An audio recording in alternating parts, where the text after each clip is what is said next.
कोविड-19 का खतरा अभी टला नहीं है। देश में पिछले 24 घंटों में 41,810 नए मामले सामने आए हैं। वहीं 496 लोगों की मौत भी हुई है। 94 लाख के करीब कोरोना वायरस के मामले अब तक देश में हो गए हैं। वहीं 88 लाख से ज़्यादा लोग इस वायरस से संक्रमित होकर ठीक भी हुए हैं।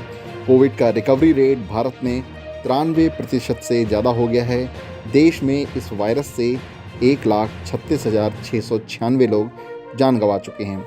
कोरोना वायरस के एक्टिव केस 19वें दिन लगातार 5 लाख से कम बने हुए हैं। अब बताते हैं कोरोना वायरस से जुड़ा एक ट्रेंड।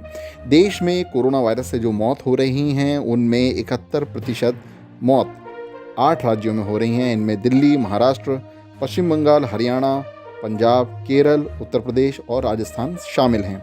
इसी बीच तमिलनाडु में कोरोना वायरस के केस नियंत्रित करने के लिए तमिलनाडु सरकार नए नियम ला सकती है। यदि किसी ने तमिलनाडु में इनका उल्लंघन किया तो उस पर पेनल्टी लग सकती है। लद्दाख में लगातार सामने आ रहे कोरोना वायरस के मामलों को देखते हुए रात का कर्फ्यू लगाने का आदेश कर दिया गया है। लद्दाख में कोरोना वायरस के 44 नए मामले शनिवार को दर्ज किए गए। वहीं एक व्यक्ति की मौत हुई। इस तरह लद्दाख में अब कोरोना वायरस से 114 लोगों की मौत हुई है। वहीं टोटल केस 8,272 हो गए हैं।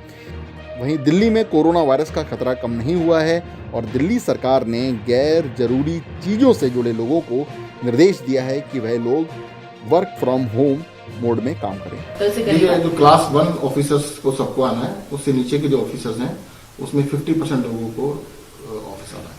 कल दिल्ली में 4,998 यानी 5,000 से थोड़े से कम केसेज आए और पॉजिटिविटी जो थी कल वो 7.24% थी, जो कि 7 नवंबर को 15.26% थी, आधे से भी कम।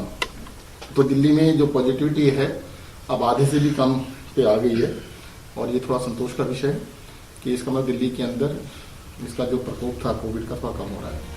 इसी बीच प्रधानमंत्री नरेंद्र मोदी ने आज एक बार फिर देशवासियों से मन की बात की, जिसमें उन्होंने कहा कि लॉकडाउन से निकलकर अब वैक्सीन पर चर्चा हो रही है, लेकिन कोरोना के खिलाफ ये लड़ाई अभी जारी रहेगी। एक ऐसी बात को भी 1 साल हो रहा है जिसको हम कभी खुशी से याद नहीं करना चाहेंगे। करीब करीब 1 साल हो रहे हैं जब दुनिया को कोरोना के पहले केस के बारे में पता चला था।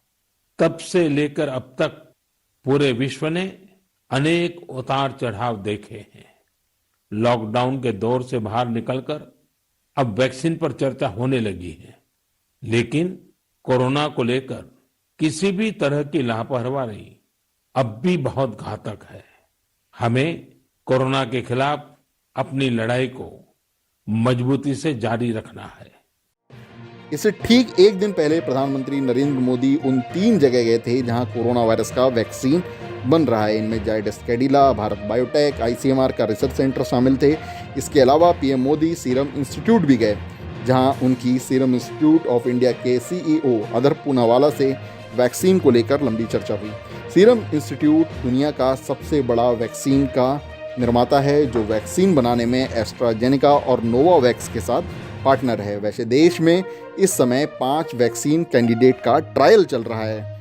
इनमें Oxford university AstraZeneca, Bharat biotech, Cadila, biological E boiler college of medicine और गामलिया रिसर्च इंस्टीट्यूट मॉस्को के वैक्सीन शामिल हैं। ये सभी वैक्सीन इन नियामकों द्वारा बनाए जा रहे हैं। वहीं ICMR के डायरेक्टर जनरल बलराम भार्गव ने कहा है कि ऐसा हो सकता है कि मास्क पहनना वैक्सीन आने के बाद भी जारी रहे। उन्होंने कहा कि 5 वैक्सीन के कैंडिडेट इस समय भारत में हैं जिनका ट्रायल चल रहा है, लेकिन मास्क की महत्ता को भूल नहीं सकते हैं, इसे पहनना जारी रखना होगा। वैसे भारत कोरोना वायरस से जितने भी देश प्रभावित हैं उनमें दूसरे नंबर पर है। अमेरिका अब भी कोरोना वायरस प्रभावित राज्यों में टॉप पर है। अमेरिका में अब तक कोरोना वायरस के 13 लाख से ज़्यादा केस हो गए हैं। अमेरिका भारत के बाद ब्राज़ील, रूस और फ्रांस का नंबर है, जो सबसे ज़्यादा कोरोना वायरस से प्रभावित देश हैं।